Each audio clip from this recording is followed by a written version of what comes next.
창세기 20번째 시간입니다. 그들이 요셉 앞에 끌려왔을 때 요셉을 종으로 파는 데 있어 주도적인 역할을 했던 유다가 나서서 그 자신의 입으로 자신들의 죄를 고백하였다. 44장 16절.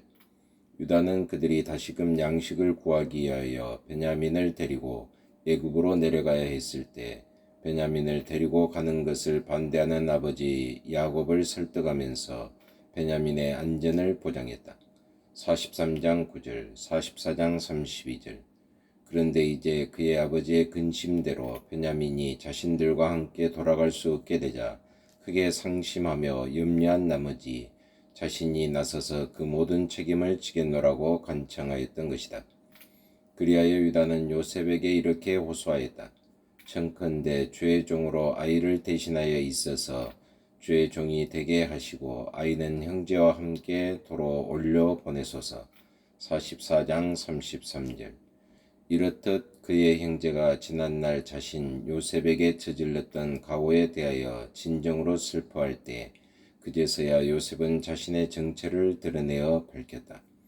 그리고 기근이 아직 끝날 때가 멀었음을 알린 후 그의 전 가족이 애굽으로 이주하여 기근을 피해 살도록 조처하였다. 45장. 애굽에서의 야곱. 인생의 항원에 접어든 야곱은 그의 죽었던 아들이 애굽에 살아있다는 말에 감격하였다. 애굽에 가서 살기 위하여 그의 전 가족을 이끌고 길을 떠나던 중 그들 일행은 브엘세바에 이르렀다. 브엘세바는 전에 아브라함이 제단을 쌓았던 곳이며 이삭 역시 희생제사를 드렸던 곳이다. 거기서 야곱은 하나님께 제사를 드렸다. 그날 밤 주님께서는 다시금 그에게 나타나셔서 가나안의 변경에 있을 때 야곱 및 그의 족속과 함께 계실 것과 언젠가 약속의 땅으로 그들을 다시금 이끌 것을 약속하셨다. 46장 1절로 4절. 애굽에 도착하였던 야곱의 식구들 70명은 고센 땅에 정착하였다. 그들 가족은 그곳에 머물며 사는 동안 요셉이 기근에 대비해 세워둔 곡식 관리 정책으로 인하여 평안한 삶을 영위하였다. 46장에서 47장. 이스라엘이 애굽에 정착하게 된 것은 그들의 계속적인 생존을 위해 필요했다. 유다 가정의 역사 및 세겜에서의 사건에서 알 수 있듯이 가나안 족속의 풍습 및 유혹이 너무 강했기 때문에 거룩한 씨가 그곳에서 순결을 유지하기란 너무나도 힘들었을 것임이 분명하다. 그런즉 그들이 애굽의 한 땅에 정주하게 된 것은 거룩한 씨가 순결을 보존하는 데 있어 반드시 필요한 계기였던 것이다. 요셉에 관한 이상의 이야기를 읽을 때 주의해야 할 사실이 있다. 요셉의 이야기는 한때 목동이었던 자가 종으로 팔려 가게 되었고 종국에는 한 나라의 곡식을 관리하는 책임자의 위치에까지 오르게 되었다는 사실을 말해주기 위해서 기록된 것이 아니라는 점이다. 그렇다. 우리가 여기서 주목해야 할 것은 요셉의 감동적인 일뜨기가 아니라 여호와께서 자신의 백성을 보호하신다는 점과 자신께서 약속하신 바를 신실히 지키신다는 사실이다. 예언적인 축복. 창세기 마지막 2장 48장 49장에는 임종을 앞둔 야곱이 장차 되어질 일들을 축복의 형식으로 예언하는 장면이 실려있다. 이러한 기사를 대하면서 우리는 창세기가 왜 예언적인 축복으로 끝나는가에 대해 의문을 가질 수도 있다. 그러나 그 답변은 분명하다. 즉 우리는 이미 요셉에 관한 이야기를 살피면서 성경에 왜 요셉의 이야기가 기록되어 있는가를 생각해 보았다. 창세기의 마지막에 예언적인 축복이 실린 것 역시 그와 마찬가지의 이유에서였다. 우리는 그 축복의 내용을 통하여 여호와께서 자신의 백성을 보호하시는 분이시며 약속하신 바를 끝까지 지키시는 분이심을 발견하게 된다. 예언이 성취되는 과정에서 그러한 사실은 확실히 입증됐던 것이다.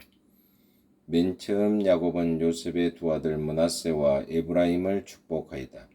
비록 그들이 자신의 소생은 아니지만 야곱은 그들을 자신의 자녀로서 받아들이고 48장 5절 장자인 루벤과 시므온에게 내려져야 할 축복을 그들에게 대신 내렸던 것이다. 그런데 야곱은 통상적으로 장자에게 내리기로 되어 있던 축복을 아우인 에브라임에게 내렸다. 에브라임이 장자의 축복을 받은 것이다. 48장 13절로 20절 여기서 우리는 다시금 하나님의 선택 교리를 발견하게 된다. 야곱이 요셉의 두 아들에게 축복한 내용에서 우리는 야곱의 신앙의 면모를 발견한다.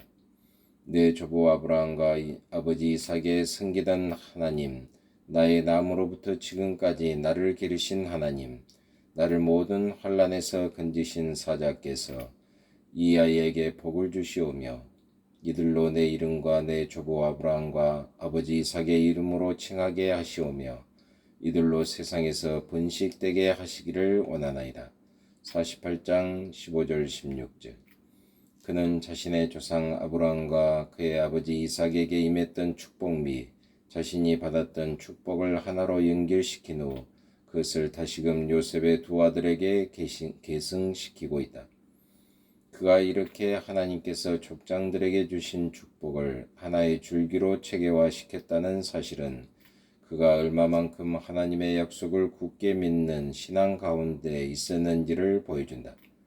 48장 21절에서 우리는 그 사실을 다시금 확인할 수 있다. 야곱은 요셉에게 나는 죽으나 하나님이 너희와 함께 계시사 너희를 인도하여 너희 조상의 땅으로 돌아가게 하실 것이라고 말했다.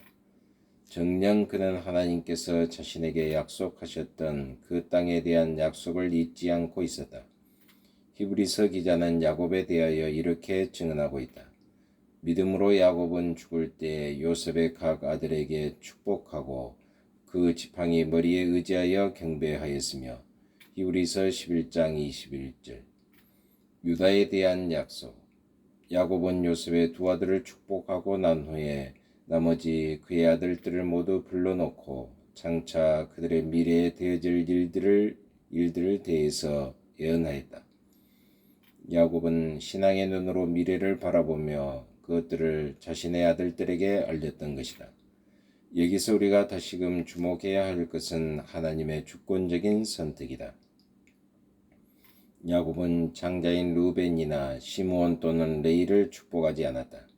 오히려 정결한 것과는 거리가 먼 유다를 축복하였다. 너는 내 형제의 찬송이 될지라.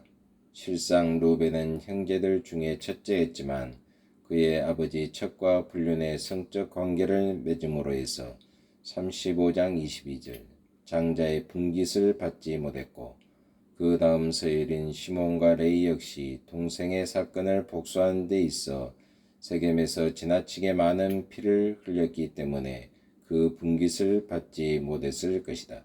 34장